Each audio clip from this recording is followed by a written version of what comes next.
And we are live. Y'all, we live. We live. We live. We in this building. We in this building. I'm going to put your chats on the screen. I'm going to go ahead and put your chats on the screen. We got some birthdays in the building.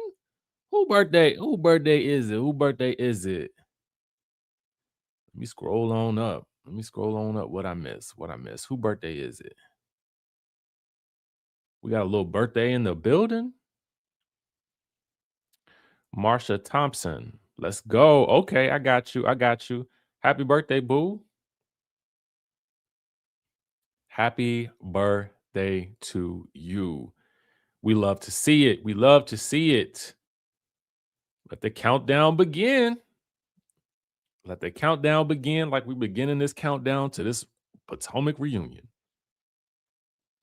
Y'all, we are back in the building, and we, of course, have to talk about a lot. A lot was happening yesterday. And we're going to cover as much as we possibly can today. So I need you to go ahead and grab your drinks, grab your coffee, grab your tea, grab your mugs, and prepare to dive in because we're going to go for a little bit. Okay. So settle down, settle in, and let's get this thing started. First thing on the docket is going to be the Potomac reunion trailer. So yesterday, I was actually shooting episodes of my podcast, the Life After podcast with Monique. We were at a venue in DC called the Continent DC. It is an African restaurant right in the heart of DC. If you have not been to this place and had this food, y'all, we had a chance to meet with the owners. We're going to do some pop-up brunches and things there. Your boy might even get back on the ones and twos there and do a little spinning. So if you have not been to the Continent in DC, definitely go ahead and make your reservations as soon as you possibly can, because that place is lit and they got two sides. They got like a smaller side and they got like a larger side. So you can do small private events. So if you're looking for a space that you want to do some events, and they bring in their food from Africa. Y'all, they are bringing in the food from Africa. So make sure you guys are checking them out.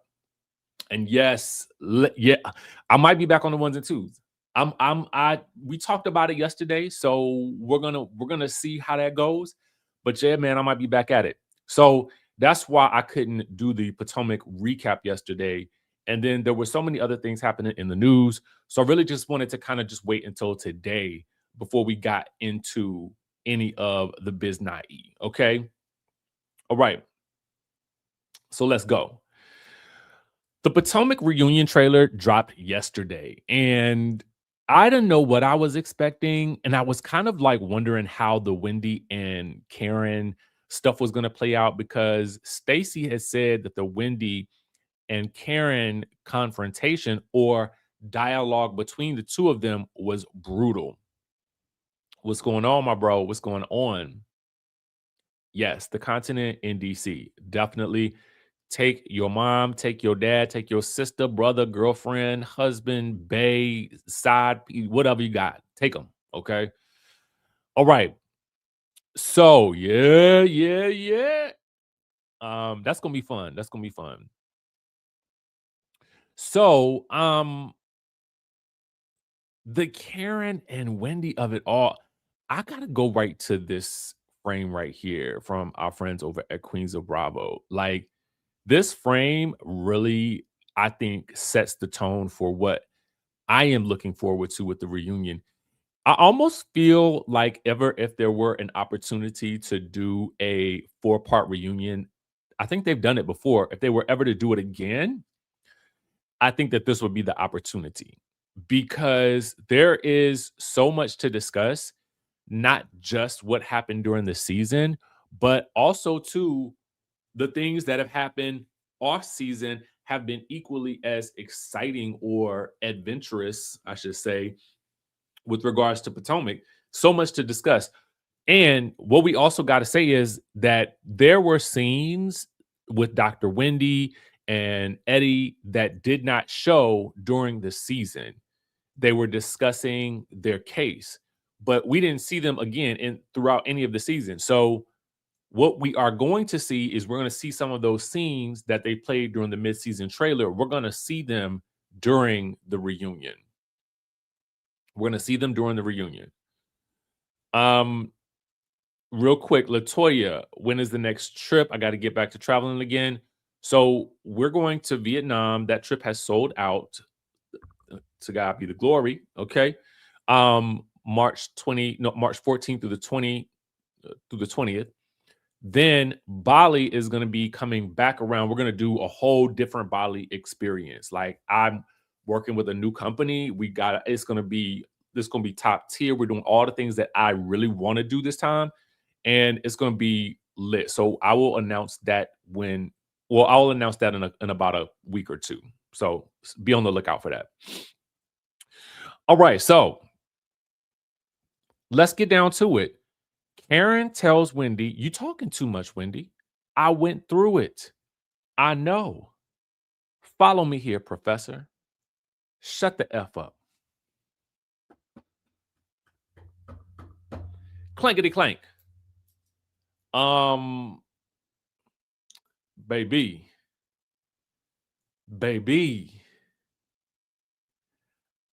Now, see, I don't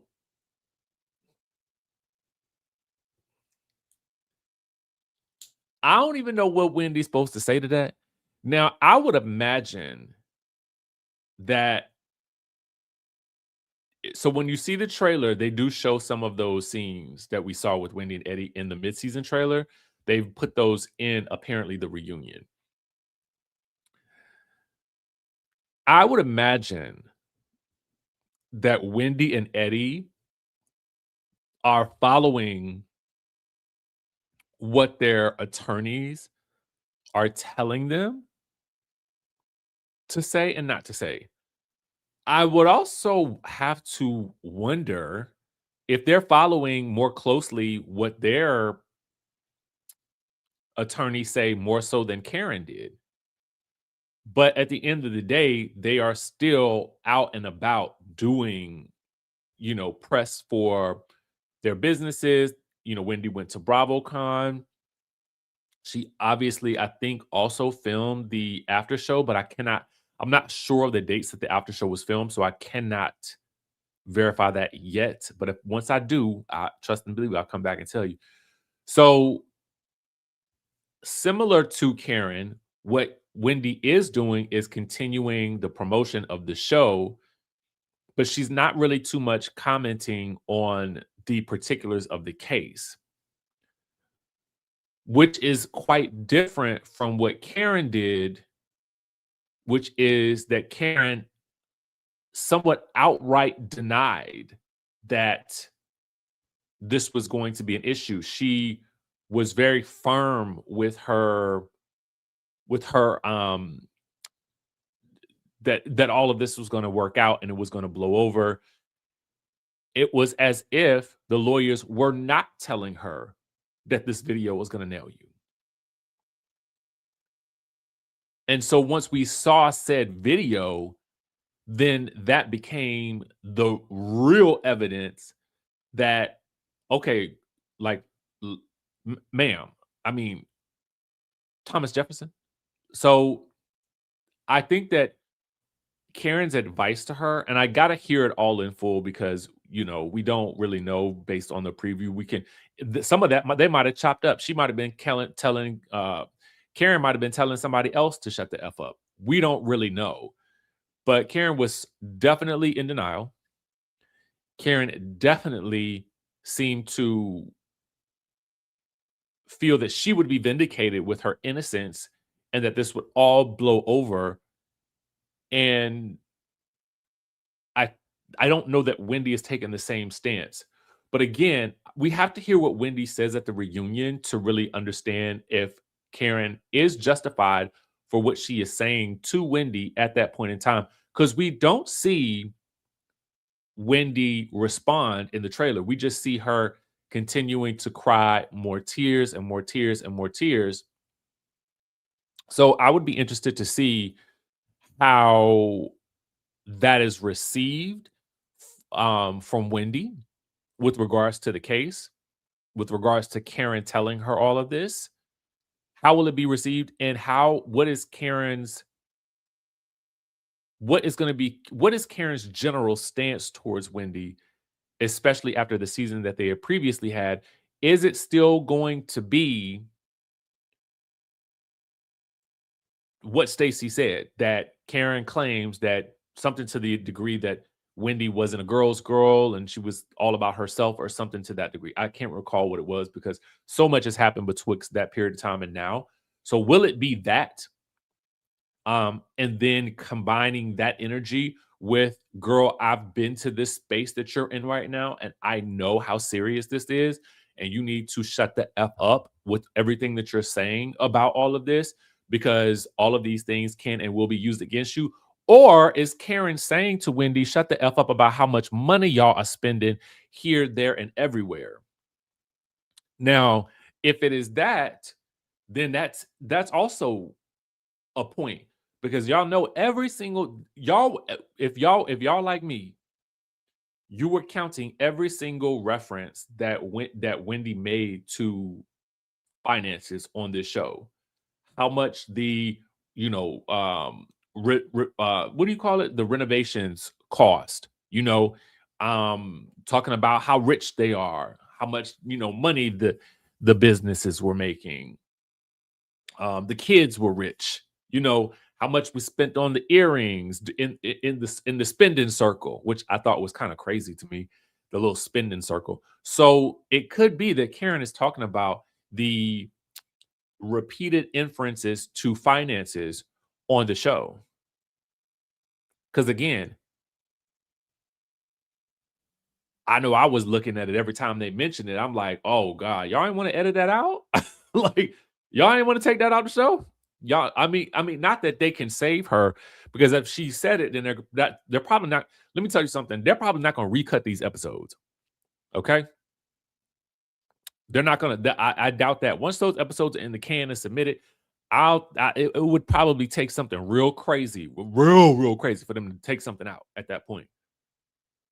Once that thing is locked and loaded and you send it to network and you send it out, it'd be hard to kind of figure out how you're going to now you the places that you might have put it in, where it's going to go. And then, are they supposed to save her? That's the other thing. Are they supposed to go back in and re-edit things to make her look or a different, to make her, to cut those parts out? What do they do in that instance? Because then what if they could be subpoenaed for the raw footage or footage of some sort that indicates that she's talking about things? And why didn't you guys show these things? Why did you go back and re-edit this? So I would assume that they're just going to have to say, you know what, whatever was said, whatever said, whatever episode was locked and loaded and put out there, whatever she said in the episode is whatever it's going to be.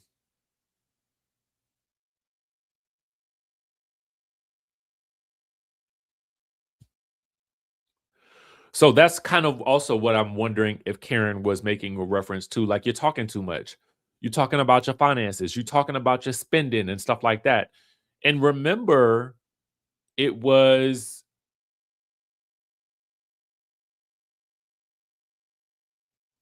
here's the thing. Um, I don't think that there's anything wrong with talking about how you made something. If you can show somebody how you did it, okay, if you say, okay, so y'all, here's my spreadsheet of what we've done so far, and you show the receipts. That's a little something different, right? You say, okay, this business is making this amount of money. Here is the balance sheet, or here is the revenue spreadsheet. You guys can see it right here. But then I think that there's a difference between that and then saying what you're spending. Okay, because then if you when you get into the point where you're saying what you're spending, okay, we're spending this, and then you're calling yourself rich. Those are the differences in what I think we're seeing with Wendy. It is like, yeah, this is 100,000 for the rentals, and we're just over the budget. It's giving rich. It's, what I'm saying? Like, when you get to that point and it feels arrogant, less than it feels okay. So if you follow somebody like I'm gonna give you an example. This is a bad example, but it's kind of what I'm talking about. You say, okay, Bethany says, I sold my tequila brand for 3.5 million dollars. Okay, that is to me, boom. If Wendy said we sold the business for $4.5 million, and I'm so excited about that because this will really set my family up for success. Saying that is very, very different from saying we rich, yeah, we in the money. Okay, so yeah, I just dropped a little bit of that here on the earrings, a little bit of that here on, this, that, and the third. I think it is the combination of perceived arrogance that I feel like is maybe what Karen could be referring to, and what some of you guys are referring to as well. It is the repeated instances and inferences to the money, the money, the money. I am in the money. We are filthy rich. Those types of things. Um, because I think that there's a certain part of wealth that should be shared with people. Like I want to see it. I want to see that you sold your business and you made 4.5 million. Okay, cool. But if that can't be, if there's so many references to that, and we probably see it made more with her than with anybody else on the show. Giselle is not talking about how much she makes, but she is talking about the elevation of experiences that she wants to have, which actually feels a little different. I don't know when. I can't say that. I was about to say, because I think I've seen this someplace else. I don't know when Giselle became the Four Seasons girl, but maybe Giselle has always been the Four Seasons girl. But we really never had to hear about it because Giselle lives a very private life. I don't recall Giselle telling us, and she might have, how much those renovations cost to her house. She might have said that, but I never felt as though she was lording. She probably did say how much the renovations cost, but I've never felt like she was kind of lording it over us as though she was that the money girl. You know what I'm saying? The money person on the show. I never got that. In fact, I get more from Giselle that she is definitely more or less going to save some money. Okay, because I don't know that she's using a stylist or anything like that. And I'm not being funny when I say that. I'm just simply saying that I don't know that she is using a stylist. She look like she show up in what she got in her closet. And it always be of the multicolored variety, a bunch of paint colors thrown together, but that is her general style and aesthetic. And she seems to enjoy it. So I feel like let her live. Okay, that's fine. When we also talked about money, um it here's okay, there's a fine line about it. And I talked about this in a video on one of my other channels, my Rich Life Richie channel. Um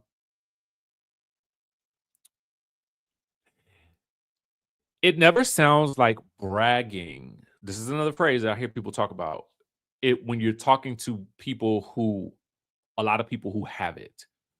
So when you move around in certain circles, you will talk about, okay, we have got so many issues with uh, with our home in Aspen. You know what I'm saying? Let's look at Angel. Hi, Angel. Angel has the luxury home in Colorado. Now, there's an element of Angel that I feel like she did do this. She did mention money a lot. So, Eh, so she might not be the best example, okay? But there are certain people who have a lot of income and influence and those types of things and move in these money circles, and their conversation comes off naturally. But when we don't really perceive you as the money girl, the money crew, and then you are all of a sudden just like dropping how rich you are, I think that's the difference. I don't necessarily feel like people with it, and there's kind of a difference between new money and old money, right? I feel like old money people don't really got to tell you that they rich. You will know it by their vocabulary in general. You will likely know it by the way they move throughout life and the subject matter they talk about. But for and you just can hear it. And once you've been around, if you've been around money, drop it in the chat. If you know what I'm talking about, please drop it in the chat. If you know, just say, I know, I know, I know. It is that level of wealth. They're talking about their franchises that they own, issues that they may be having with their employees, their staff, like a Kathy Hilton. Yes, though, I mean, those things will come up potentially, but they do not feel as though they are lording them over us. Angel does feel a bit like new money in the sense that, and the reason this is what made me feel like that. I felt like that this is how something made me feel. The scene where we see Angel introduce the women to the wealth manager who deals with the billions and this person over here who deals with the millions. I kind of felt like that was her way of showing us that she has a network of high net worth individuals. You know, okay, y'all know what I'm talking about. Y'all get it. Y'all feel me. Um,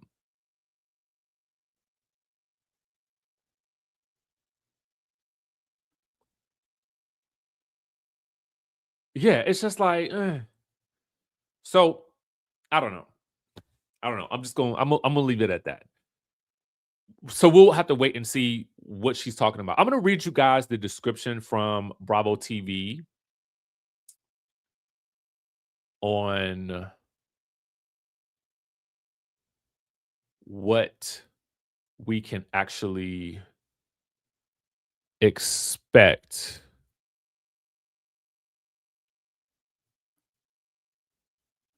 from the episodes. Okay. So we do see the legal challenges that Wendy and Eddie are facing. Andy basically points out and says, Wendy, you and your husband Eddie were arrested. You're facing 16 counts of alleged fraud. Wendy says, I feel like I'm in a constant nightmare, is what she tells Eddie in a preview that we had seen before. She says, I'm trying so hard. I was so scared. So then on the reunion stage, Giselle asks if Wendy is okay, prompting her to share, no, I'm not okay. But when you're in that valley, you see a side of yourself that you've never seen before. Of course, Karen comes in again, but Karen asks if the ladies have been behaving in her absence. And then she turns to Stacy and says this, have you been lying this season? This is going to be interesting. And let me tell you why. I am interested in seeing the fan response. Because listen, the fans in general, they love Stacy. Now, I love Stacy. On this show, though, I do feel like Stacy at times is an unreliable narrator. Meaning,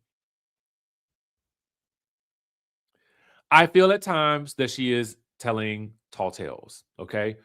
Or talking around something in a way that doesn't necessarily establish truth. You feel what I'm saying? So is it that we just don't care that Stacy is alive? is is maybe providing us with an alternative version of truth, and we really just don't even care. We just like her so much that she has a different baseline for factual information than the rest of the cast. Is it or is it that she has been the subject of so many verbal beatdowns that we just don't even that we love her even more for it? Potentially. What will Karen's stance be on Stacy at this point be? And will that change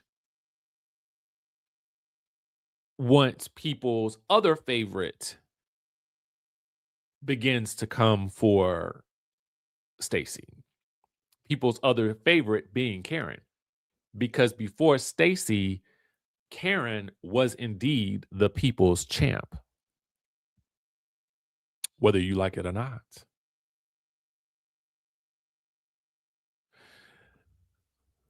And Cricket Fortune, you can't be reading the comments here on YouTube because if you were, you would know that what you're saying is probably you might be just one of many. You might be on your own on that one. So at the end of the day, y- I see that you're on Facebook, but you might want to check the YouTube comments because they're not in alignment with what you're saying, unfortunately. But then some people also feel as though Karen values a considerably different version of life events as well.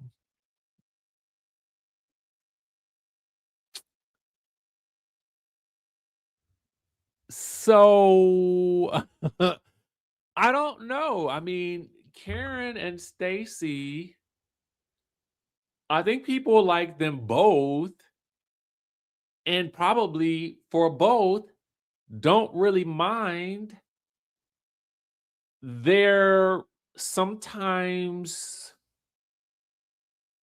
otherworldly version of actual real life.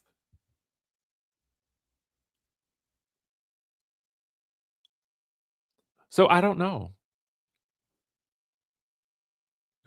Like, y'all, here's the thing, and I think this is what it boils down to. The more a group of people on a particular show all rally around one or rally to aim a firing squad at one individual, it usually doesn't matter what that individual does. The general public will probably like that person more because the rest of the cast will be seen as ganging up on that individual. And it won't really matter that that person may be doing some wrongdoing because as long as we like them, as long as they are fun to us, then we will see their value, especially when it compares to what they've been experiencing on the show. So Stacey has been the subject of so much scrutiny from the women who now are perceived as mean girls that we honestly may not even care. But I will also say this is that the best part about Housewives oftentimes is a fun delusion. And that oftentimes had been what we got from Karen. That oftentimes had been what we got from Stacy. But now that Karen is in a very, very different space in her life, will she actually be having that same level of quote delusion as people thought that she did before? Or will we see a more grounded version of her that lives very much in truth and calls everybody to the carpet for their own delusions now? Because a sober mind may be very, very different than one that is medicated, as she states in the trailer for the one on one sit down with Andy coming up this weekend. I think you hit the nail on the head, Miss T. Light delusion is always welcome, right? Shamar says, and thank you for the super chat. Sometimes it's more important to be liked than right.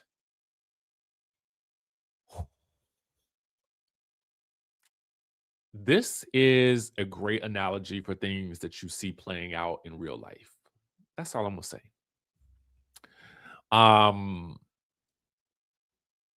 Because in real life we could see a lot of things that are happening that feel very wrong, but because a certain group of people may like a certain person or persona that they may put on a pedestal, they're okay with any wrongdoing that that person may be doing. But I will not get off of my chariot to throw tomatoes outside of the world of reality TV on this channel anymore. Okay.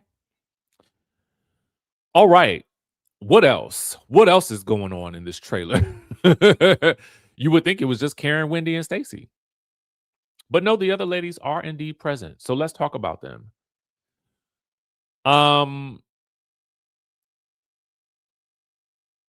Ashley is fielding questions about her kiss with Sharice's son, Jackson. She clashes with Angel, later attempts to defend her, and Angel attempts to defend her disastrous Colorado trip. Side note, Ashley has come out and spoken out against those pesky review bombers. Y'all want to talk about it? Shout out to our friends from the No Chaser underscore TV channel on the Instagram. Y'all make sure y'all follow No Chaser underscore TV. Pop a like and a comment on the post. Ashley is condemning the negative reviews. Something else that I wanted to touch on because it's on my spirit and because I was talking about it publicly the other day. This backlash that is happening with Angel's business and people giving her bad reviews who have never used her travel service, who don't know what it's like, who haven't. I mean, I think that's crossing a line. You know, this is a television show. And while it is us talking about our lives and our dynamics, it's still not right to arbitrarily and falsely write bad Yelp reviews about. Okay. She ain't saying nothing different than what I already said. So, not to diminish what she is saying, but I'm just letting you know that really, I mean, it wasn't anything else like noteworthy other than she is coming out in support of Angel at this point. So that's great. I do think that more of the cast should, well, not that they should speak out, because I just think that, you know, it's amazing to me that as grown adults, you know, people would go to that level to go and send negative reviews to somebody's business based on what they saw on the from the lens of a filtered reality TV show. I've said it before, I'll say it again. It doesn't really make sense to me. I can't understand it. You can't explain it to me. You can't make it make sense to me. Unless you've experienced it yourself. You may not like Angel, but dang, I mean, and maybe she did not do a good job on that trip, but some of that is the filter of reality TV. Some of that is, you know, maybe could be production giving her a hard time with things. And I'm sure also too, I think that Angel wanted to showcase her business, but I also think that she wasn't quite equipped yet to manage a trip for this level of television production and cast expectation so early in the game in her housewives tenure. That's what I think. Let's get back to what else is going on. Andy also says we've never ended a season in a gas station. That was very much bad. Tia addresses why we, quote, never see her husband Rob on the show. I really didn't think that was true unless there's something that, you know, I felt like we saw him enough. But that's just me. Like, what do they assume that she's hiding something? Like he doesn't want to like be there because there wasn't really much that I felt like was of value for him to contribute other than what when he did show up. So I just didn't really get it. I mean, I felt like he had probably equal as much time as Timo. So I don't really understand what the issue was with that. So we'll just continue on. Um oh, Jazzy drops the bomb that Kiarna stole Greg from his wife while Kiana is clutching the jewelry store picture frame that her man gifted to her. Oh,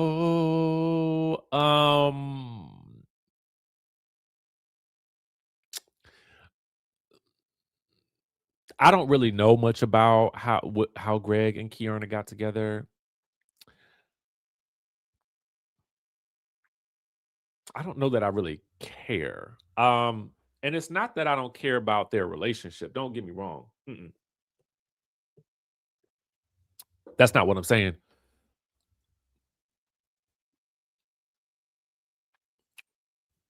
What am I saying? Okay, let me phrase it like this for you. I am uninterested because I feel like he is I cannot quite ascertain whether or not he is very interested in her. So if I were to see him as interested in her as she is in him, then maybe I would feel a bit more interested in that story. But I think the point that Jazzy was trying to make was you came for me in my marriage. So I'm going to come for you and your relationship. I think that is where Jazzy was coming from because when they were at the horse race, what they call that thing, the Preakness. I wonder why it's called that. Remember, Kay and Jazzy got into it, and Kay made some comments about Jazzy and her man and the kids, or however that worked, whatever happened with that. So I think that now Jazzy is like, if you thought that you was going to drop some bombs on me, I am going to drop some bombs on you. How about that? Now run and tell that. I don't know that I would really be clutching that picture frame. I would have hoped that by now it would have been upgraded to a diamond bracelet or something. I don't know. Like, not the picture frame. Not you take the mama and a friend to the jewelry store and you end up with a picture frame. And I get it. Every time I hear about Preakness, that's the same thing I think. I think about Freakness. That's what every time I'm saying Preakness, I want to actually in my head say Freakness. And I think that that is the reason why, Crystal, you really just articulated a thought that I've had in my head for quite some time. And I never really wanted to say it out loud. But now that you said it, I cannot deny that I too always think the Freakness. I guess it didn't. You know, here's the thing. At least some earrings, but like I'm not saying I don't want to be I don't want to be one of those people that says, "Oh, you know, it they don't have nothing if she don't have a ring. It don't mean nothing if she don't have the ring didn't mean a thing." I do not want that. I would never want any woman to leave the conversation that we're having thinking that I am just simply saying that, "Oh my god, unless she's got a ring, that relationship means nothing." No, but what I am saying is if you know that she has an expectation of marriage, she has an expectation that the two of you guys are going to settle down together. You then take her mom and her on the show friend. And I'm sure that they have a 16-year friendship. You take her friend, who of course also is wealthy. She runs in the circle with wealth management, billionaires, and people like that. You take them to the jewelry store, and then mama is already giving you a side eye because she don't like how you did her daughter last year, such that the said daughter actually moved out from living with you. You then take them to the jewelry store, and you know what the expectation is. That expectation is that you're going to leave there with some type of ring that is going to seal this deal and really bring the two of you together in a marital type situation, or at least an engaged type situation. And for you to then come back with a picture frame is absolutely ludicrous to me. And that may be the case. That may be the case. But I think that other, like, to do it in that way, you didn't, if you want it, and maybe he got something special planned. Maybe he's playing, like, I don't know. Everything I got to revolve around the show. I do understand that. I do understand that maybe the man wanted to save up. Maybe he's still saving up, but he wanted to get her something in the meantime. I just think that if you're not ready to do that and you're going to put this on the show, you got to understand that that is going to look crazy when all you do is show up with a picture frame, knowing that she has a different expectation. At the very least, get her a pair of earrings. Get her something, like, get her something that's, and I get it in any respect. Anything other than a ring for some people would be like a disappointment and a joke. But for me, I see, at least if you're going to make that type of gesture, bringing these two women along, come away with something, or at least a statement that, hey, you know what? I am saving for something even bigger. Because I think that there's nothing wrong with that. I don't know.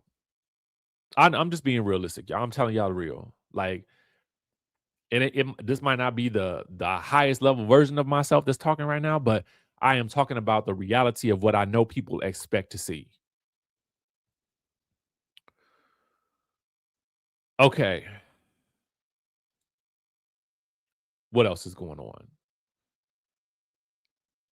on? Monique, for her part, brought out her phone and apparent receipts against Stacy and provides evidence. Jaws drop, and Andy says, "Wendy, I feel like you're looking for Stacy to confess." I I don't know what this is. I haven't asked what it is, and I generally don't, because I really prefer to see it play out myself, unless it just leaks online someplace else. But it won't come. It I shan't be linking it, but I don't know also, because I did not ask about this, and I didn't even see the trailer until we had left filming the podcast episodes. So I don't know what it was, but I don't know. I just, I'm gonna have to say I'm gonna keep my eyes open on this one, because I feel like sometimes things may appear one way in the trailer and appear to be something else, and then really be something else. So I don't know why I feel like this might be a little bit of a misdirect, but I could be wrong. I could be wrong. I could be wrong. All right. I could be wrong. If I'm wrong, if I've been wrong before, I say I'm wrong. But okay. Now let's talk about the reunion episodes and when you will actually see these episodes air. And I really hate to tell y'all this, but if you're looking forward to the reunion, you have got a while to wait for this reunion, baby. You've got a while to wait. I'm going to go ahead and tell y'all that now. So let's look at the dates that this reunion will air, which is crazy. The reunion will not air until February the 15th. That's when episode 1 airs. Um, this is Super Bowl, Grammys. These are those weekends are like, this is the season that we're in. So Sunday nights, y'all, will be kind of crazy over the next few weeks. Not to mention, at some point the Oscars will be coming. I don't know what the dates are, so we will have to wait and see. So February 15th. I saw something. Hold on. Hey, happy birthday, moms. Tell her we said happy birthday. Okay. Part 1 that airs February 15th It says, while the women, and I'm looking at BravoTV.com, while the women of Potomac gathered to discuss season 10, the topic on everybody's mind is Wendy's recent challenges. Stacey is held accountable for her season of alleged loose truths. You will note that I am always hesitant to use the word lie. And even Bravo TV says loose truths. Loose truths. Okay. Angel confronts the women in regard to her treatment in the friend group and tensions with Ashley boil over. Part 2. Ashley continues to defend her shady reaction to Wendy's legal challenges and is later confronted about other controversial moments. Kiana gives an update on her life with Greg, only to have Jazzy drop an alleged bomb about their relationship. Monique joins the stage and brings evidence against Stacey. That's the 22nd of February. February. Looking at my dates to make sure I got it right. Okay, then March the 1st, the women revisit the Colorado trip, and Angel explains what could have been done differently. Karen returns and brings her reactions to the season, while also providing updates about her life post-release. Andy questions Wendy about the details of her pending case, and Karen gives her some shocking advice. So there we have it, y'all. The Real Housewives of Potomac reunion. It is a 3-part reunion. So there we have it. There we have it. Much of this will be airing during February, 1 episode in March. Okay, y'all. So I know we spent quite a bit of time on that, but we needed to. We definitely needed to. Before we get to the Nene discussion, y'all know we talked about, and I'm so upset because the night that this dropped, I was just getting back in from traveling. And so I really wanted to go live, but I could not. I was like, let me just drop this video because it was late. And so we dropped the video about Shawnee announcing that Basketball Wives was ending. So, yes, that'll be on tomorrow. I am gearing up for the Bells. Let me know if you guys want me to interview any of the Bells. And who do you want me to interview of the Bells? Who? I know who I have in mind, but let me know who you guys want. Okay. Drea reacts to Basketball Wives ending and pitches Shawnee Henderson one last idea. Can I just say, first of all, I had no clue. There were so many of y'all who wanted Basketball Wives to end. Like, y'all were in I would say 80% of the comments was like, about time, about time, about time. Somebody even asked me, I was on the phone with one of my friends, and she was like, who actually was watching that show anyway? I was like, me? I was watching that. I was watching that show, okay? If y'all don't want to watch that show, don't watch it. But please let me watch Jackie Christie and them. I wanted to watch Jackie and them. I wanted to see how Jackie and Chantel played out. I wanted to see it. I might be the one person in the minority, and that's probably why they're not back on the air. I might be.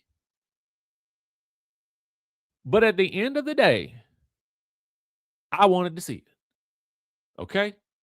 So anyway, I just had to let that out of my system because y'all shocked and disappointed me so bad.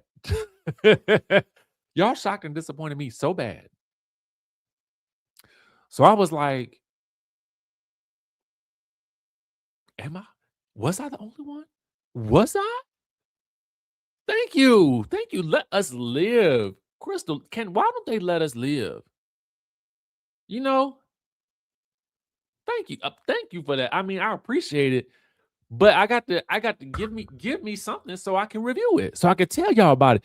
Cause I know a lot of y'all will say this. Y'all, a lot of y'all say this. I don't watch the show, but I sure watch y'all reviews on it. All the people that because you might watch several of us reviewing the show, and you get several different takes on it, several different opinions on it. And I think that's great. But dang, I mean, if I ain't got nothing to review, then what we gonna talk about? Good Lord. Y'all want to talk about manifestation? I can talk to y'all about that too. You might not be laughing, you might be crying by the end of it. As we done manifested you a whole new boo, a bae, a new car, a diamond ring, a picture frame. We can talk about that if y'all want to. But I mean, dang, I was trying to give y'all the tea about, get you commentary. You know what I'm saying? You said everything else. Listen, get out of here. But I mean, not really get out, but you know what I'm saying. Yeah, I mean, I get it.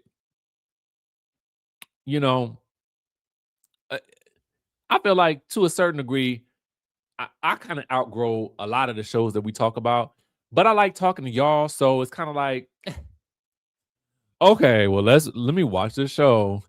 So I can chat with my people. Cause because a lot of times, a lot of people will be like, oh, I don't like these shows, but they want to talk. They want to hear about the show. They really do. Yeah, I guess it was time. Okay. Yeah, I like manifestation. I feel like we need to see more people talking about that. We need to see more people talking about manifestation because I'm trying to live in abundance. You know what I'm saying? But back to what I was saying. Drea has a proposal. She says, I don't know, Shawnee, maybe one more giddy up, maybe like a farewell dinner, but filmed. I'll co-executive produce. Now, Drea, Shawnee is not letting you get no credits on her creation. I just don't see it. I mean, do y'all? I don't see, and I'm not calling Shawnee selfish. By no means am I calling Shawnee selfish. I'm just simply saying I can't see her giving that level of credit to you. Especially you who would not even deign to come back on the show and make an appearance.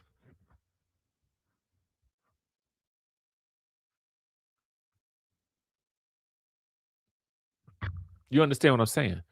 You understand what I'm saying? You feel me? In my Mendici's voice. You feel what I'm saying? You understand me? Yandy? She's not gonna let you produce nothing. She ain't gonna let you produce nothing. You wouldn't even make an appearance on the show anymore. You left the show like mid-season. What are you talking about? Nobody gonna let you do that. Get out of here. Chop. Ain't nobody letting you produce nothing on the VH1. Bump that. You know what I'm saying? So,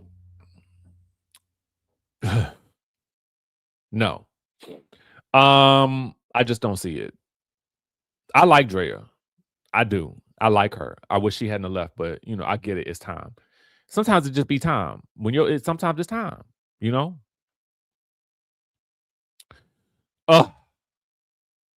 Can we just talk about that for a second? Let me just answer this. If you are in this chat and you ain't like the video, slap your hand. Tap yourself and slap the like button right now. Go ahead. Somebody hit those like buttons. I want to see that number go up because we doing a lot. We working over here. We cooking.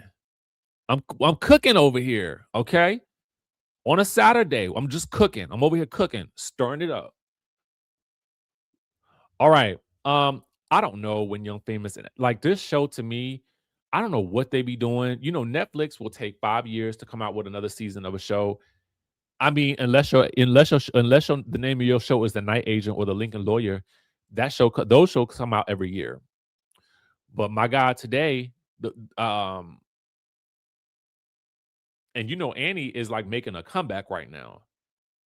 Annie had the worst season last season, but if you look on her social media, that woman is making the comeback. So I don't know what the deal is. I have heard that Nadia was not wanting to come back, and Nadia was on fire last season. But she has been through a lot.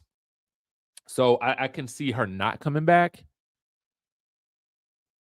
And I also think that they have trouble finding a lead. When I think the first season came out, I felt like Kanye was the lead. It was kind of Kanye, let me say, not Kanye. Kanye, kind of Zari, and kind of Annie. Like, though they kind of were the central three to me. Um, so I think when you took Kanye out of the picture, she was kind of like a nucleus of the group. And so you take her out of the picture. You said June? Is that you hold on. Let me look that up. Cause baby.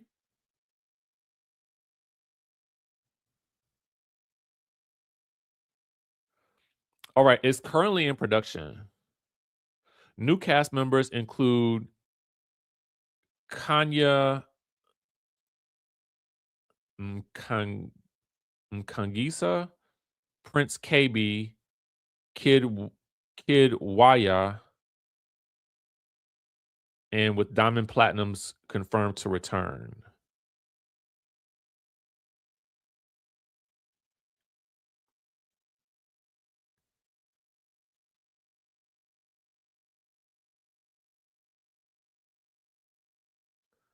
That's all I see so far.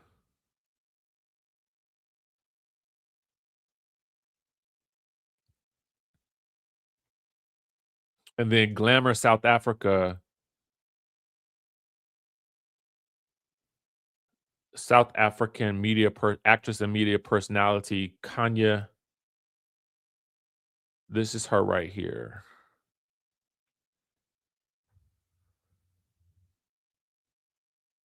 Okay, so I don't know. We'll see. I'm gonna keep my eyes peeled for that so we can figure out what we need. I don't think it needs I think it's actually I feel like it's a star. It's a show full of stars. That's not what I'm saying. I think it needed a person that connected everybody in the group. And because Kanye felt like the connector, she was able to like rally the people when they needed to be rallied together. Right now, I don't think you have a connector, whether that an anchor, right? Whether that person is the star of the show or not, I don't think that was the case because they were all stars. But I do think that you need somebody that can bring all of these people together. Otherwise, it feels disconnected. Like there are no stakes in the show because the friendships feel so new that it's kind of like, well, okay, if y'all fall out, then I don't really care. You know what I'm saying? Does that make sense? I gotta go follow these people. So stand by. We'll see what happens. Okay, so we talked about that. I told y'all we had a lot to go through today. So stick around, baby. Stick around. We got to get into, and we're going to talk about Traitors too. So I don't know if y'all had seen this. Shout out to Freddie O. Shout out to Reality Entertainment TV. This was a clip after, remember I told y'all that I think it was Mr. Housewives that I saw that posted it about Nene and Lisa Wu getting into it. And I was like, oh, well, that's a rumor. So we don't know. But I think since then, now, I mean, we can definitely see it's been confirmed. And I think it's been confirmed that it happened. Something happened. So we have here a clip of Lisa Wu and Demetria McKinney. Now, Demetria McKinney, y'all remember Demetria. So Freddie was asking about, you know, what happened. So here it is. And turn up for the They ladies. asked me 3 times. I have laughed disrespectfully. Oh, No, but you know what? I'll go, but see, people bother me and they ruffle my feathers, and so I got to get with them, and they want to say like I was tipsy or something. No, you disrespected me, so I had to get with you. Okay. So, okay. Nene then says, desperate. AA, please go heal, girl. All right. So here's the thing. I would not mind seeing Lisa Wu back on my screen.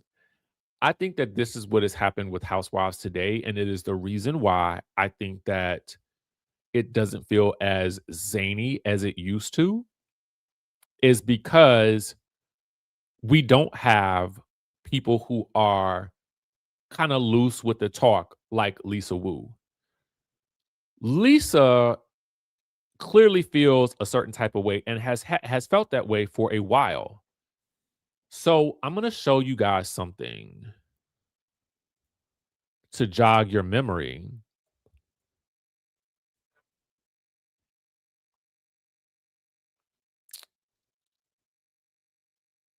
Give me 1 second. Where was it?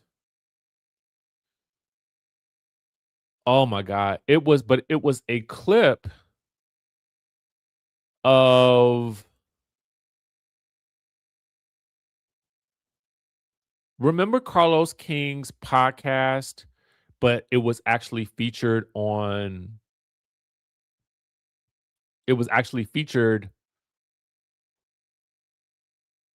hold on 1 second. It was actually featured on his show that was done on OWN. So remember he had certain episodes that he did with the people from OWN, when some of the girls from the Real Housewives of Atlanta were kind of featured all together. I don't know if it was People Magazine or something like that, but it was Deshaun Snow, it was Kim Zolciak, it was Sheree, and Lisa Wu. And at that time, Lisa had an issue with Nene, and she vocalized it then. So hold on 1 second, y'all. Hold on 1 second. So she vocalized it then. Oh Lord. Hold on, y'all. Give me 1 second. That was my mama calling. So y'all know I got to stop when she called. So I'm texting her to see if make sure she's good. So I apologize, but we got to make sure y'all know. Y'all already know. Okay. So Lisa Wu, it was Kim Zolciak, it was Sheree, and it was Deshaun Snow. They were all on Carlos King's podcast. And Lisa had addressed some things about Nene then at that point in time, how she felt like she was being disrespected by Nene because she was constantly being asked about OGs that she would bring back or that she would work with or anything like that. And at the time when she was on Carlos King's show, she actually brought up, she said this. She said, well, it's so funny that Nene has these issues with the network. And she talked about this retaliation. But anytime you mentioned working together again with another housewife or any of the OGs, the first name that you mention is always Kim. So she's like, I got a problem with that because it's very inconsistent with what you're currently claiming that has been done to you by the network. So fast forward some years later, now that the door has been open for Bravo and Nene, it sounds like there are still some lingering issues, and those things came to the surface when Nene was, I guess, giving her speech down at the Housewives 20th anniversary tour stop down in Atlanta. Okay. Boom. So, um, I I don't know why she specifically needs validation from Nene, but I think it could be that she does not want to be left out of the conversation when it comes to the Real Housewives OGs. I honestly think that that's it. Again, I wouldn't mind seeing Lisa Wu back. And let me tell you why. I think that she I personally think that she says whatever she wants to say. It's unexpected. She may be tipsy, may not. I don't know. She may seem tipsy, and I'm actually a little here for that. You know, a lot of times I feel like on these shows, if y'all ever seen Watch What Happens Live, and you've seen the very classic, at this point, it is a classic episode between it was Jackée Harry. Who was it? Jackée and oh my God. Y'all know who I'm talking about. Watch What Happens Live. Jackée Harry and Regina King. Y'all already knew it. That was probably one of the best episodes of Watch What Happens Live ever. Okay? Ever. And it was because they clearly had been overserved, rightly served something good, whatever the case may be. They were off the chain. And that's what's wrong with Housewives now, is because you don't have people that can be off the chain like that without going overboard. And now I feel like the network is so like ultra like trying to figure out like, okay, we got to make sure that the person, if you can't go too far. That's the thing. They were tipsy and they were having a good old time, right? But they were also wise enough to know not to say nothing too crazy or do nothing too crazy. They were fun, shady drinkers. Well, I don't know. Maybe I can't really say for certain what she gives, but I just kind of feel like, no, I'm not saying that in order for these shows to be fun, you got to be a drinker. What I am saying is you just have to be fun. Okay? You just got to be fun. Like Stacey is fun. That's why people like her so much. She is fun. And she does not seem drunk. Okay? You need somebody that feels like a little nutty, right? Oh my God. Like, and I think that we don't have too many of those.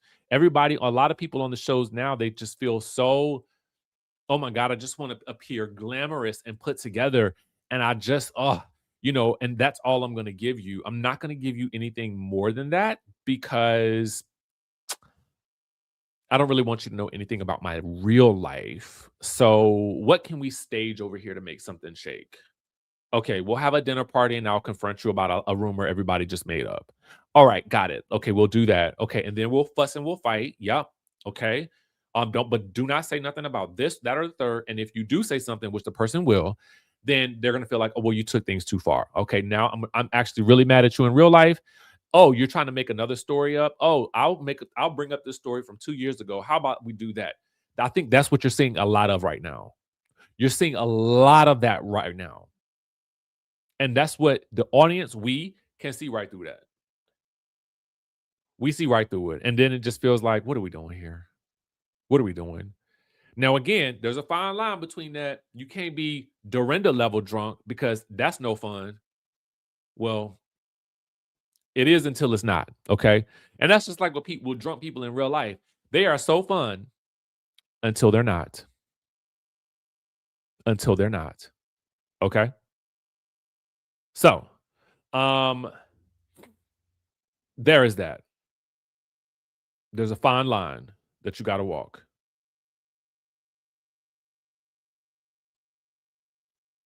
There's a fine line. Listen, guys, I want to let me stand by. I'm gonna do a quick commercial real quick. I just need to make sure that let me make a quick call. Okay. Hold that thought, y'all. Stand by. So I'm Richie Skye, the author and publisher of The Wickedest Wives, Desiree's Desire, which is book 1 in a series. This book is about redemption. It's the story of a disgraced journalist who has lost everything. And now she has to rebuild her life brick by brick. And what better way to do that than to join a reality TV show? Why not? Now, not only are we talking reality TV, so you know there's gonna be scandal, you know there's gonna be a little bit of deception, backstabbing, a little romance, and why not throw in a sprinkle of murder to really round out the excitement? So I really want you guys to dive headfirst into these books. Desiree's Desire is just the first of many to come. So I'm super excited for you guys to read this, and I want to know exactly what you think. So be sure to follow, like, share, and subscribe, and stay tuned for more.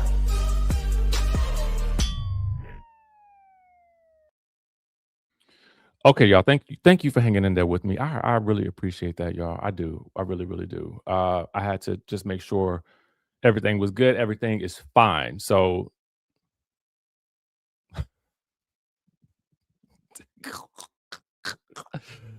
woo, woo, baby, baby, baby, baby. Can we talk about Traitors? Y'all. Oh, so what you just got, what you guys just saw was promo for my books. Sorry. I had to put that on while I call my mom back.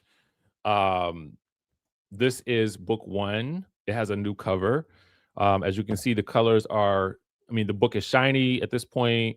It has a new back panel as well, a new description. And then that's available on Amazon. It has about 97, about like 4.8, 4.7 star reviews. So you can go get this here and you can read and see all the reviews. So they're good. And this is book 2. As you can see, it's a little bit thicker. This one is, I actually think that this book is like 10 times better than this book. This book is amazing. But this one, baby. So tap in, get the link, get the books at the. I just wanted to tell you what it was. I needed something to play while I had enough time, so I can give my mom a call back. All right. No, you was not. All right, so let's talk about the Traitors. I'm gonna go ahead and tell you guys that this is gonna be a spoiler conversation. So if you have not seen the episode, baby, get yourself out of here because we're about to go in. Okay, we're about to go all the way in. So if you saw Traitors, the people is split right now on Traitors. It is so split because right now it is going to be a battle royale between Nursing Nurse. Can you tell them how it is? Like get the people a clue, man. Get the people a clue. Yes. I promise you, they are juicy reads. Juicy, okay? Take you all behind the scenes of the world of reality TV. I want more. Okay, book 3 is on the way. I'm working on it.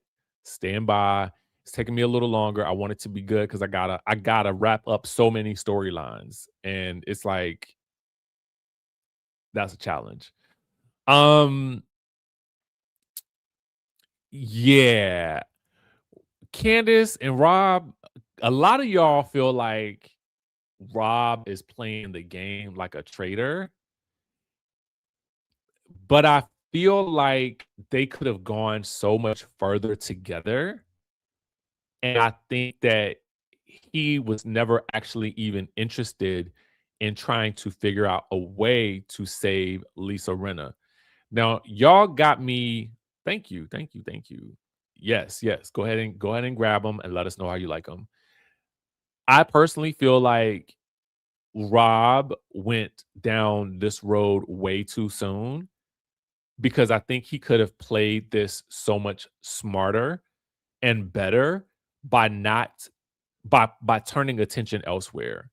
And he could have easily done it because Colton is, I personally feel like Colton, this is just me in my opinion. So y'all can take this from whatever y'all want. I think that Colton is probably more enamored with Rob. And I'm not saying that because I feel like because of Colton's sexuality.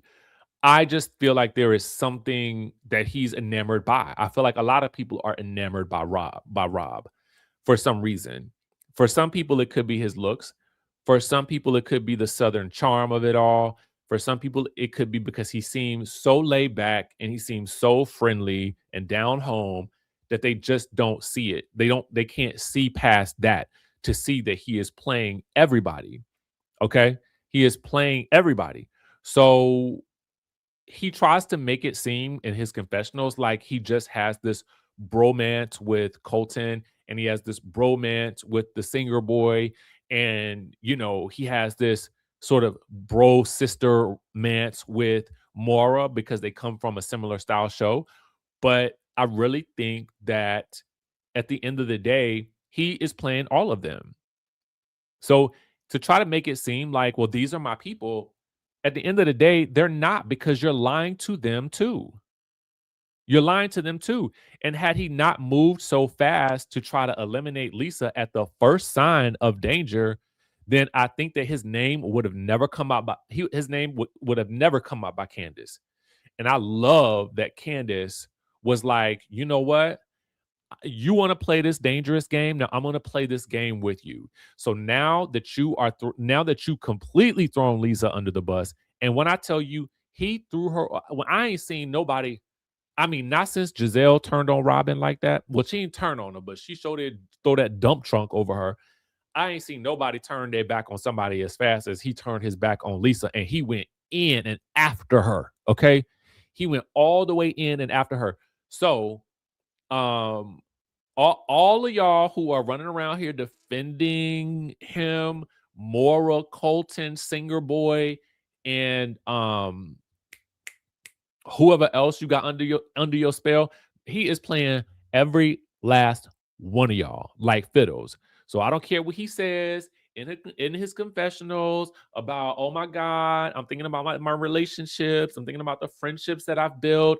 No, he's using y'all too. And he knows that y'all are going to be easier to get rid of once he gets rid of Lisa and once he gets rid of Candace. Y'all are going to be like child's play because y'all are so enamored by him that you can't even see past any of this to realize that he is playing you. Who zoom in who? Who zoom in who? And I don't know what it is. Like, I just feel like because I like the Traitors, that I think that they could have lasted longer as a trio if they had stuck together. I do. But maybe that, but I guess for some people, that's not really the point.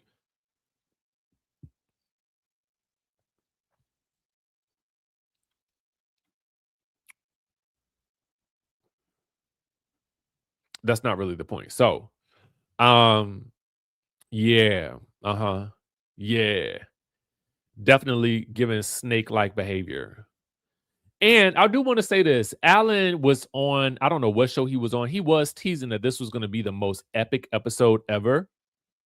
Let's get into the jam of it all. So first things first, Lisa, I did love the idea of having a ball gown and ball and like some type of gala or whatever. But I didn't really think it was as epic as he made it seem like it was going to be. He was like, "Oh, it's going to be a bloodbath." And I said, "You know what? It was not the bloodbath that he made it seem like it was going to be because and I know it's not a real bloodbath, but I just thought it was going to be more like really I thought it was going to be more like round table. We're going to get into it with each other, but it was really more of desperate pleas to stay on the show vibes. Lisa had to come in with the brooch on. And this is what I don't like. And this is why I feel like this show was set up for Rob to win in the first place. Because nobody else could have worn. If I were Lisa, I would have had Rob wear the brooch.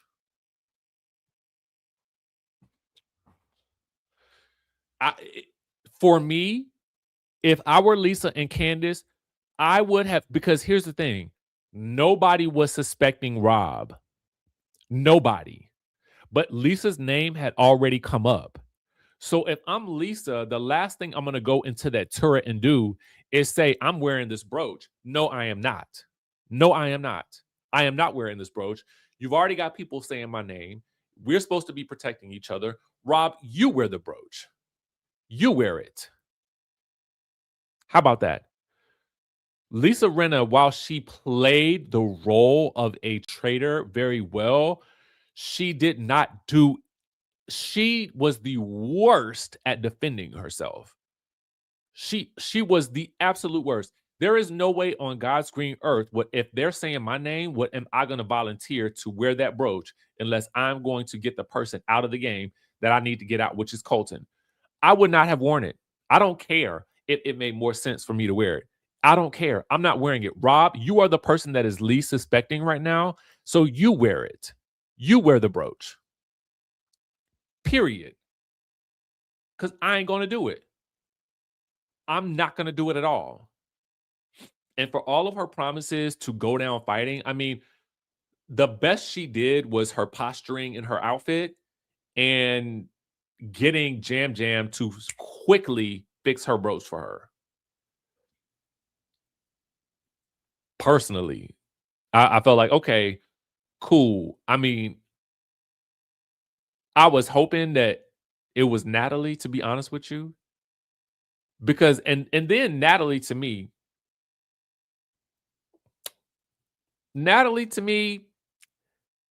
she would have been very suspicious if I'm everybody else, because the way she was fighting for that potion, I ain't really care for that either. Because I was like, girl, you is very, very desperate, and I understand it. But why are you don't think you don't have more to lose than anybody else does?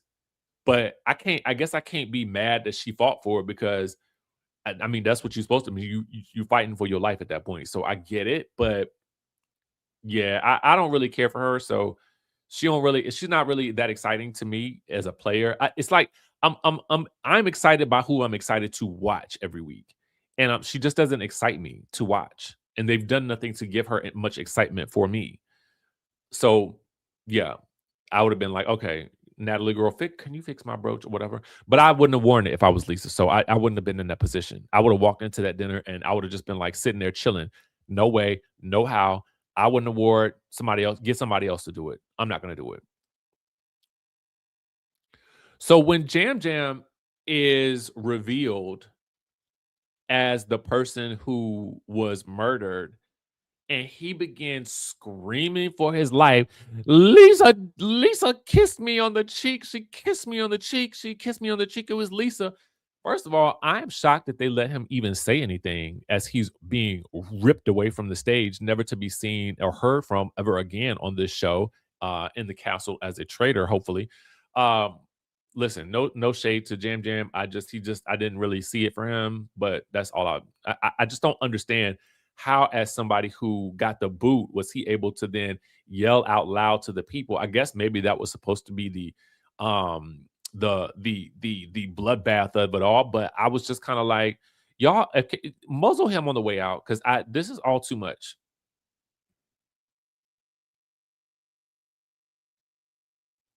Right, like how the dead person talking? How Sway? No, you shouldn't have nothing to say. And then it should be left up to everybody else to figure out what did happen to him. That could have been the murder mystery of it all. It definitely added to the drama. So I see that. But again, I also felt like this is how I feel like the show is set up for Rob to win in general. I just think that, yeah, I think this is what I could definitely see. I can see this being like they get Rob to win the show. This is my opinion. I don't know. I can't say for certain. They want Rob to go very far. I think that they want him to be seen as like the heartthrob. Then they probably put him on some type of Bachelor style show, so they continue his narrative arc beyond the Traitors. That's what I feel like is happening. That is why I felt like they had this brooch challenge. That's also why I felt like they had that tablet challenge at the end where he gets the double sword. They made it super easy for him to get it. I just think that it's all been a setup from the start for him to win. That's how I feel. That's how I feel. I don't feel like this was set up for anybody else to win. I just do.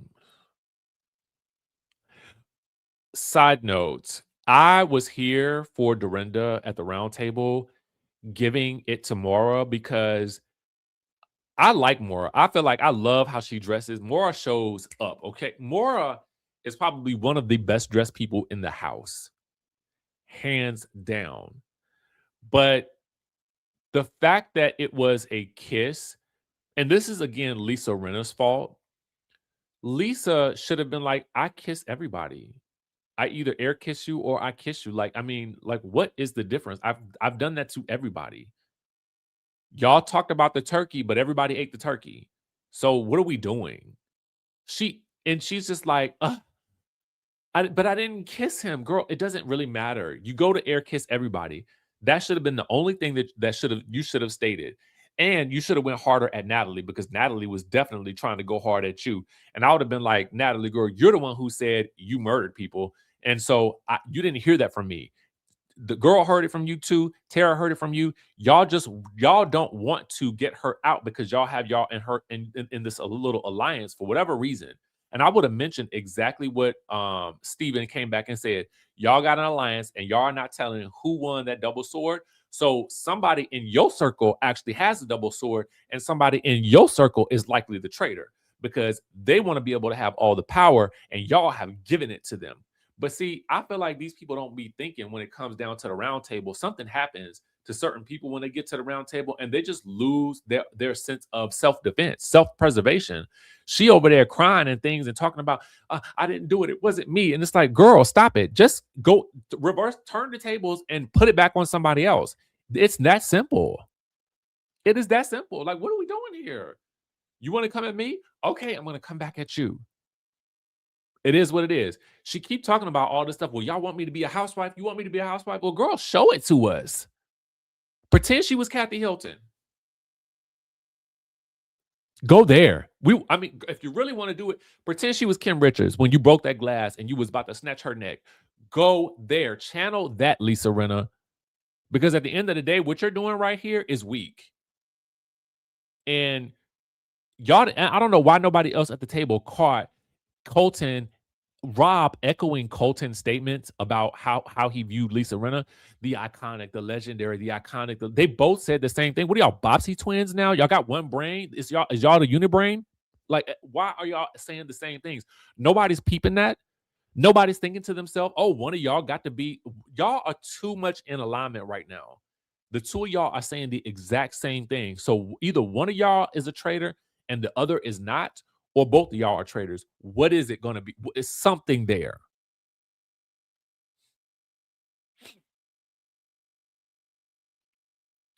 And then to all the people that are like, oh, well, tonight's my vote. I had somebody else in mind, but my vote changed tonight. Stick to your guns, people. Stick to your guns.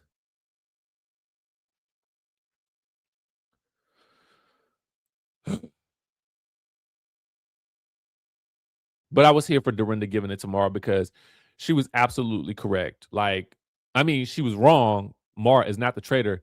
I just like that she was calling her out because I feel like all of these people are stuck up Rob's crevices and I don't understand why. I have to say,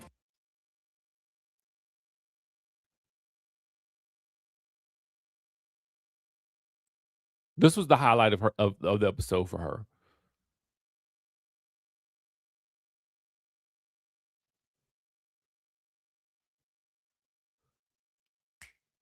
Boom. Candace, yes. Candace, as they are voting, and Rob basically turns the entire table against Lisa Rinna, which I thought was low down, dirty, but treacherous traitor. But now you have made it so that Candace really doesn't have a choice but to take Rob out and to air Rob out, because if she doesn't, she already knows that she's going to be next. So either she dropped the gauntlet then, or she waited to make it seem like she was on his side. But at the end of the day, he was always going to turn on her, and he was always going to turn on him in favor of the Colton and the clique.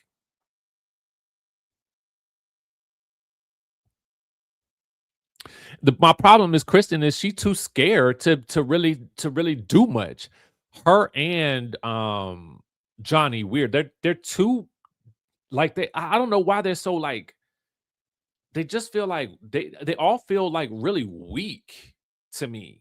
When they get in that boardroom, it's like they have so much talk behind the scenes. They get into the boardroom and they just all turn into like sad saps. I feel like now as I watch it, the only people with really any real backbone are like the Candaces. I would say, I mean, Colton, I guess, has backbone, but there's something really like,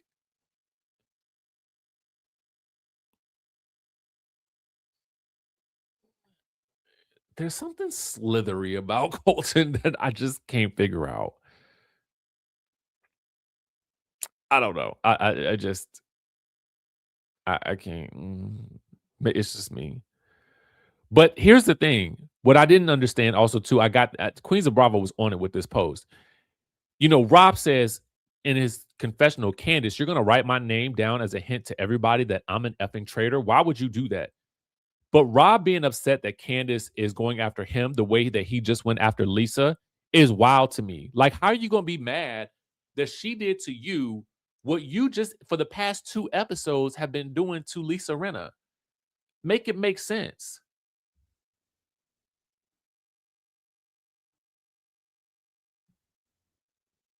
This was a serve right here. I'm not going to lie. I did like this.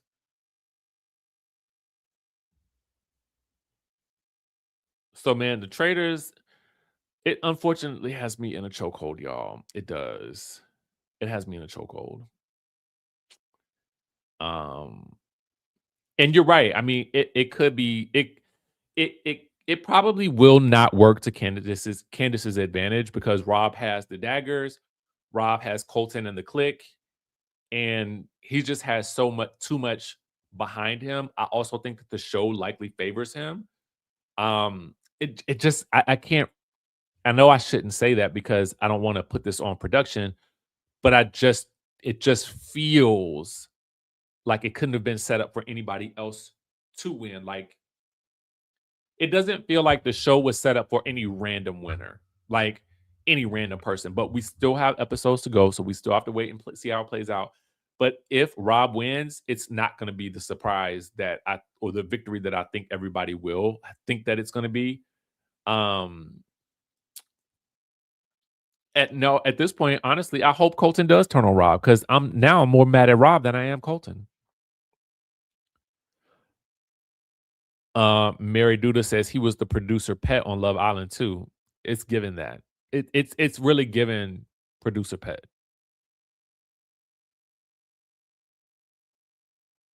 They had wanted him to become a star for a long time.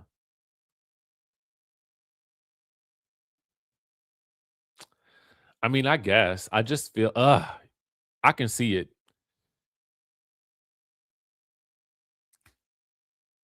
Here's what I want for the show. I want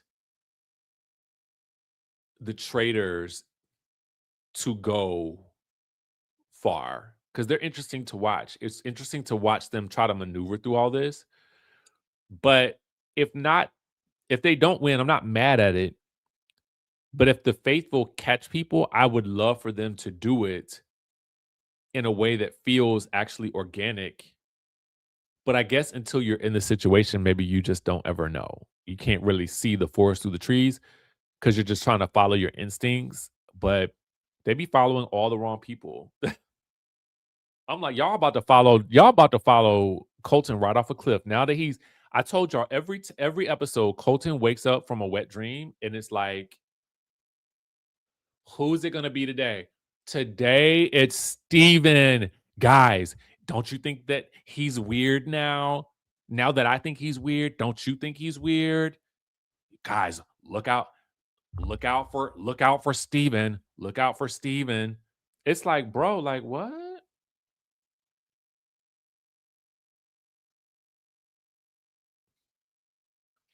I hope they do add a third traitor. I really hope they do. I really hope they do and take him out. I had read or I had heard somewhere that they were hoping that the secret traitor would last a lot longer because they had more planned for the secret traitor. So Donna was supposed to and Donna was supposed to last longer. And I mean that metaphorically speaking, like some dream where he's just like, oh my God, I can't get this person out of my mind as the traitor now. They are literally the worst group of faithfuls. Like I'm just like every week they're following the wrong shooter, right? He's taking shots in the dark. And every once in a while he'll hit a target. And I hated the way that he made it feel like he's the one that took out Lisa Rinna. No, it wasn't you. It was Rob that took out Lisa Rinna. Don't get it twisted, Colton Click. It was not you. It was Rob that did that. So, no, ma'am, Pam. Don't make it seem like I took down I said I was going to take down a housewife. You didn't do it. You unsuccessfully tried to do it. You needed Rob to come in and do it to save you. Period. I think that's what I don't like about Colton.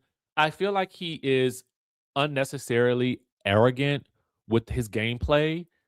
And as the viewer, we know when he's wrong. So we're able to see you are arrogant about a bunch of nothing a lot of the time. And you have zero remorse for when you are wrong. And you are getting rid of people that we actually like seeing quite a bit more than we like seeing you. So that is what is my issue here, is that they are and they're all walking around celebrating him and following him like he is the Pied Piper and he is whistling Dixie, and they are just literally jumping off the cliff with him at every single point. And I don't even understand why. I don't get it. I absolutely don't get it, because I can't for any reason see in my head, if I was sitting there and I'm a thinking person, why I would be doing that.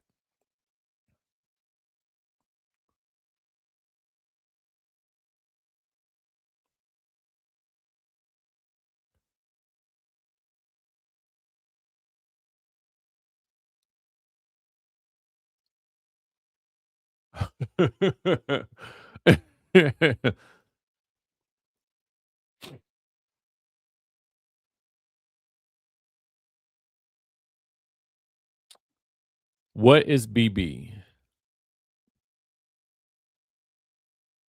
First of all, thank you, Allie. Is that Big Brother? Suggested it to you on YouTube a couple of years ago. You're my favorite content creator. Thank you. And one of my favorite house guests. I'm assuming that's Big Brother. I love I would probably prefer to do Traitors.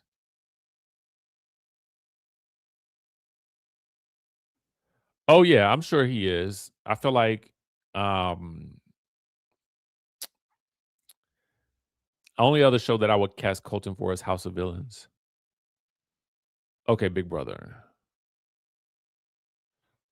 Rob is the one who Candace has words for at the reunion. That's what I feel like too. Got it. Okay. Yeah, I would prefer to do Traitors. I don't know that I understand how Big Brother works. So I always get overwhelmed by Big Brother episodes because I feel like there are so many of them. And I'm like, are we just in the house? What are we doing? Are we doing something in the house? Do I gotta do something? Do I gotta find out something while I'm in the house? How does that work? And I don't want to be in that close quarters with people. Like I don't want to be roomies. I really don't. Like not with that many people. One roommate, I think that's cool, but I don't really want to be like roomed up in like one big room and we all are just in the room at nights when I got to go to sleep. Like, no, no, thank you. No, no, Meredith, no.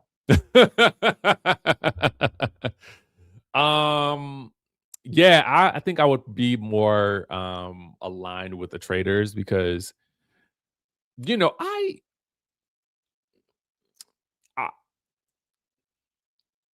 I like the idea of Traitors, the physical stuff. I think I would like the getting dressed up every day. You know, that would be fun. To give me all the smoked salmon first. Like I've got to get there first. If I don't, then I am upset. But that round table, baby, no. Mm-mm.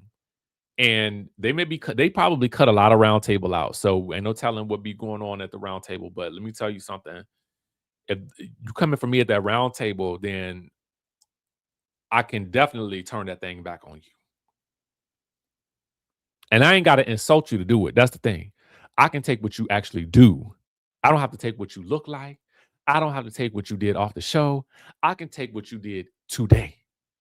And I can take that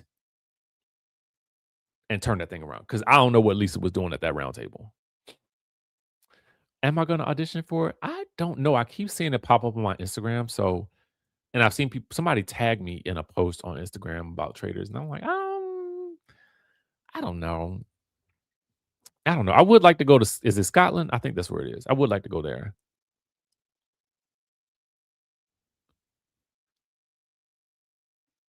Yeah, I haven't done it. Maybe I should. I don't know. I did apply for something else. It was a travel related show though. Oh no. Oh no, no, no, no, no, no, no. See, mm-mm. Uh-uh. Because no. All right, no. No, Meredith. No. No, ma'am.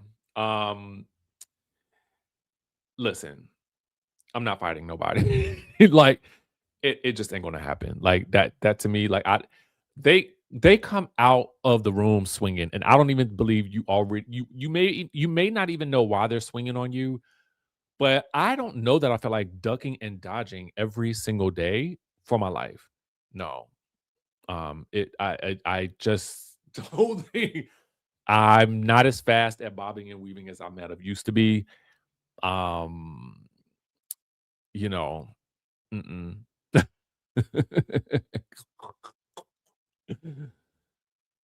If they did recruit me, would I go? I think I would. Yeah, I guess I would. It seemed like it would be fun until it's not, I guess. Y'all say, come on, do it, do it. Uh, that may be fun. Amazing Race. No. I would not be the key on there.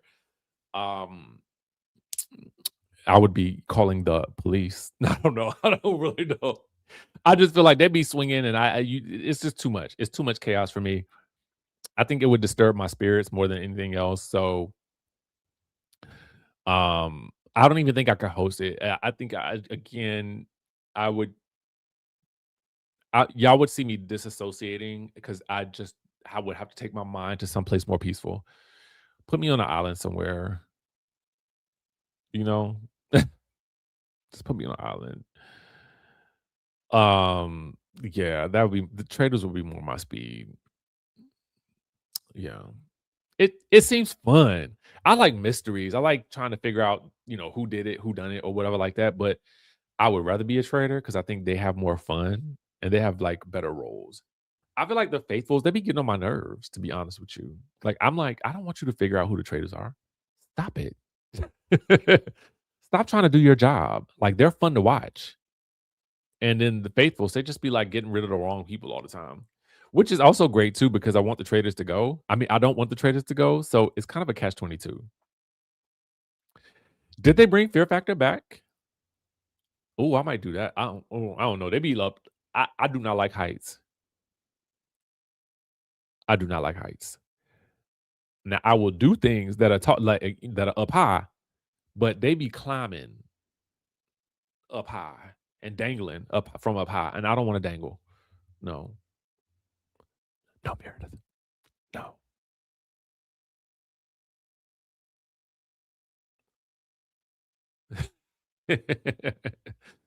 Y'all want me to let me see. I'll submit for it. I listen, who knows? I don't know. I'll submit for it. Let's see what happens. Yeah, it's just more fun to root for the Traitors because they have a good role and you get to really see more of their personality. You know what I'm saying? I've eaten some bugs before, so I don't want to eat a live bug. I don't want to do that.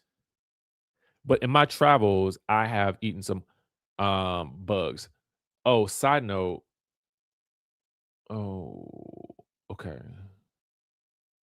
Looking at my text messages. Side note, because I have a meeting at 12. Side note, speaking of travel, yeah, I'm not trying to do mm-mm, mm-mm. No, thank you. No, Meredith. No. Not do it all. One of my good friends' husbands did the first season of Traitors. He made it far too. There is a like a not a celebrity one, right? There's a regular people one. I think that's the one I'll probably have to do.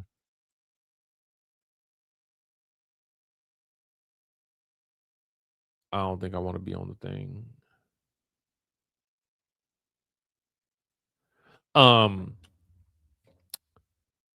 Oh, let me say this. Email me. Hold on. Email me at DJ Richie Skye bookings at DJRichieSky.com. I'm having another travel related meeting tomorrow for those of you guys that were interested and may have missed it the first time. So for those of you guys that did email me, I will be sending you the link to a private Zoom that I'm having tomorrow at 4 p.m. It's actually a launch call for two young ladies that are about to like they about to rock and roll. Email me at that address, and then I will send you the Zoom link today. And then you jump on at 4 p.m. and you learn about how I still haven't booked this Dubai trip for $1 yet, but I'm going to do it and I'm going to video it so I can show it to you guys. They have Dubai for $49. They have, I mean, it's a bunch of trips on there for like $299 for like, and these are like 7-day trips at 4-star hotels. So super, super low rates. And they have programs where you can, save on your cell phone bill. You can save on your car insurance and stuff like that. So if you're looking to like save some money or make some additional income on the side, let me know that too. But these trips, you get a complimentary trip. Some of the locations are, they have Saudi Arabia, they have the Maldives, they have Zanzibar on there, they have Thailand, Amalfi Coast, they have a bunch in Italy, they have several in France. Japan, I think, is on there. South Africa, Cape Town's on there. Where else is on there? It's a lot of different. Oh my God, there's so many countries on there. So definitely let us know. And Queen Breemore, actually, she's posting about it as well. So I think I'm going to give away 2 free cruises tomorrow. So definitely tap into that. Shoot me an email at the email that I just put in the chat, and you can get your spot for tomorrow at 4 p.m. And the Zoom will be about an hour and a half. So be prepared to at least, come in like, just hear and as I walk you through like what I do. Okay. All right. So I got to jump off here, guys. Y'all, thank you for tuning in, tapping in. I appreciate it. Y'all think I should start that manifestation channel I was telling y'all? I just be feeling like it'd be a lot going on in the world, y'all. Before I go, it'd be a lot going on in the world. I'd be thinking about like, how do I put some good energy back out into the world? How do I put something out there that's like, positive on a day-to-day basis? What we do here is fun, but I feel like people also need to have their spirits lifted because man, like you go online and you go on social media these days, and it's just like, oh, like what is happening today? What be going on today? You know? So yeah, let me know. Because I'll be reading all types of books on manifestation, and I can show y'all some examples from my own life. I just like stuff like that in general, like just something positive and fun. Anyway, y'all, I gotta go. Thank you for tuning in. Thank you for rocking with me throughout the little breaks that I had to take today. I really, really appreciate it. We may be back tomorrow evening, maybe potentially. If not, then we'll do another round on Monday to recap Potomac. All right. With that being said, make sure you shoot me an email if you're interested in tomorrow's Zoom at 4 p.m. With that being said, I'll catch y'all in the next video.